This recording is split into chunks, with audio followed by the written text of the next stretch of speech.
Webituuse Suzan Makula yandisibwa omuntu era ye Uncle Bean ssaawa zonna yaliyingira ekkomera ate ye Pr Bujingo naye mulina mukwano mu maaso awo nga bamutwala kaguddeya nti obuzibu buvudde ku mannyo bannange abaana b'ennaku zino bo tebakyatana ba pasita ate ye Fresh Daddy naye mulina mu maaso awo mukwano ka konsati ko kengeredde ddala kw'otadde ne Nakawere ataggwako naye nga mugamba mutya kansubire muli bulungi bamige enkola yaffe mbasaba vidiyo no mugimpereka like era nesaba mukwano gwe wenna subscribe wano ku Sylvia News Extra nti mukwano subscribinga era onyige ne mu notification bell oleme kuswanga buli kimu kyonna kyemba nteekayo kuba singa onyiga mu notification bell manya buli kimu oba ogenda kifuniranga mbudde.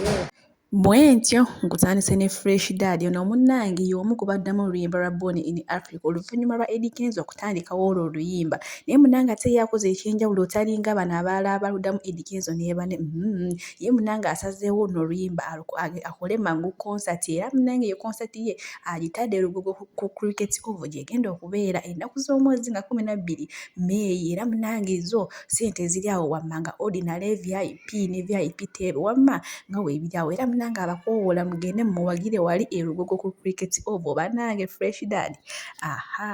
Kana akasajja kadda ku mukazi waako ne kavuma ng'omukazi akulukuta omukazi alina ekikulukuto omukazi akulukuta naye nga nako tekalaba mannyo gaako nti gakulukuta. Suzan tasobola kukugulira kasenya n'osenya ku mannyo buli gw'osabira akusemberera avaawo na kivundu alowooza baba bagobye emizimu kumba omwasamira kamwa buli gw'osabira gw'oliraana awulira ekivundu alowooza bagoba muzimu gwe gugenda gwe guwunya kumba akamwa k'omusumba ke kafubutukamu alufu. Obwana bwa Gabuletede bwadduka ne matiriyo Gabuletede yalina okugakubako ka pulasita obwana matiriyo ne bumuyiwayiwa Gabuletede yakasijja kwekooya yeno bonebone nandiga mukyali omukazi tasobola kukugulira kasenya Bujingo senya ku mannyo okukula wakiri tumanye nti gakula bukozi bubi naye gafaako galabirira naye gonna gakukudde bwe gati omukazi akulukuta bwe tolaba mannyo gwe gakulukuta. Byebyo nga namwe mbyewulidde kubanga abaana b'ennaku zino bo tebakyatirira ddala basumba kati nize munaye Pr Bujingo waakalabira oba anazza faya oba anaasirika nabyo nja kuba mbibaleetera ati eyo nga nkugjeyo nkutute munaye ewa Nakawere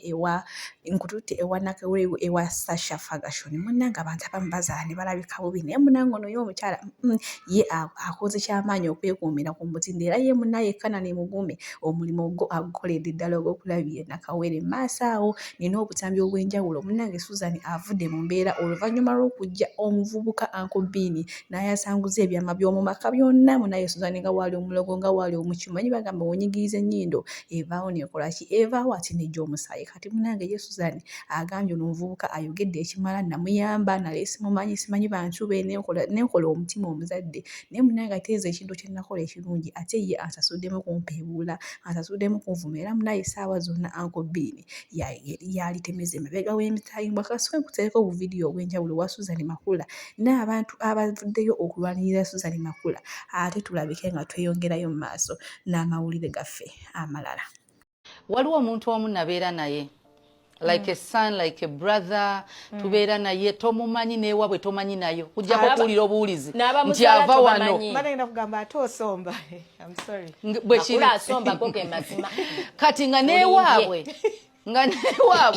simanyi nayo kujjako yo kugamba nti tuva mitiyana n'abamuzaala tobamanyi n'okumanya nti ayina muganda we mu Kampala n'obeera naye this boy nga mulenzi n'omwami wange n'agamba bere mumanyi omusajja ayinza olowooza olese mulenzi bbaawo n'abeera naye nga mwana waka ne twawukana bwe twayawukana nziramu omulala ku social media ng'agamba nze namusembeza ne mufunira n'omulimu salt nga yankolera emirimu gyange egy'okuloga pasita wanti maama nga yakwatira mu kibbo lwaki teyakubayo ku bufaananyi ne bu vidiyo ng'oli musaba ologa. Anti so Ate omuntu gw'obadde otambula naye.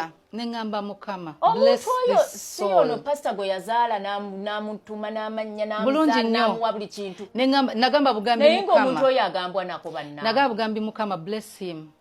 Anti buli mulimu gulina empeera, ne mugamba omulimu gwe gwakola guwa empeera.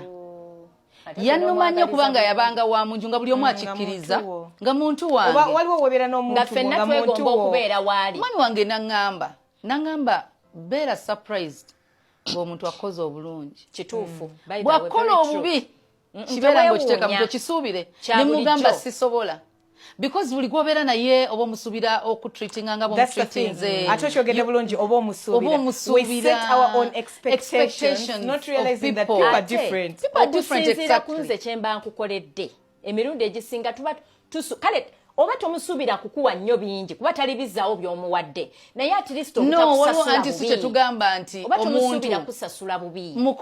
Si mukolanga bwe yakola toyinza kukola kyekimu kubanga love tosobola giweyinga.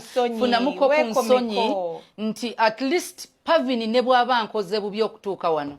Waliyo Pavini omulungi.